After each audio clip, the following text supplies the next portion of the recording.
What are some of the things that farmers can do to reduce?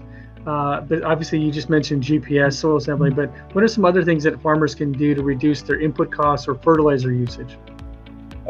Just be good stewards.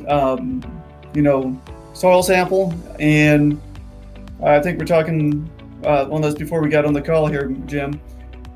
Spoon feed the crop. If for us, corn needs nitrogen this time of the year. It doesn't need it last year at the end of the season.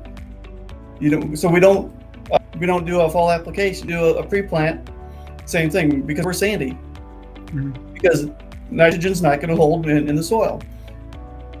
So you spoon feed your crop. You put on nitrogen 2, 3, 4 times a year. You get the closer to tassels you get it, the bigger bang for the buck you're going to get.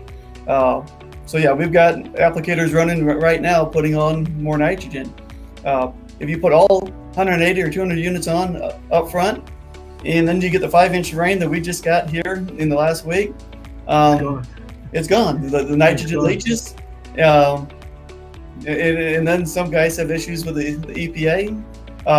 But if you manage it, you do tissue tests and put the nutrients on when the plant needs it, it makes a lot of sense.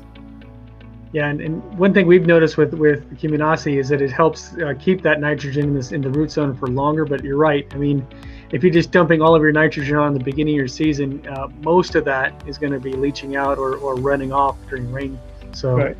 No, if you got a stabilizer, Jim, you're good, and that'll help some. But those only last maybe 15, 20, 30 days. Well, then after that, you're done, and you got a 60, 90, 120 day growing season, and you got to have nitrogen all the way to the end.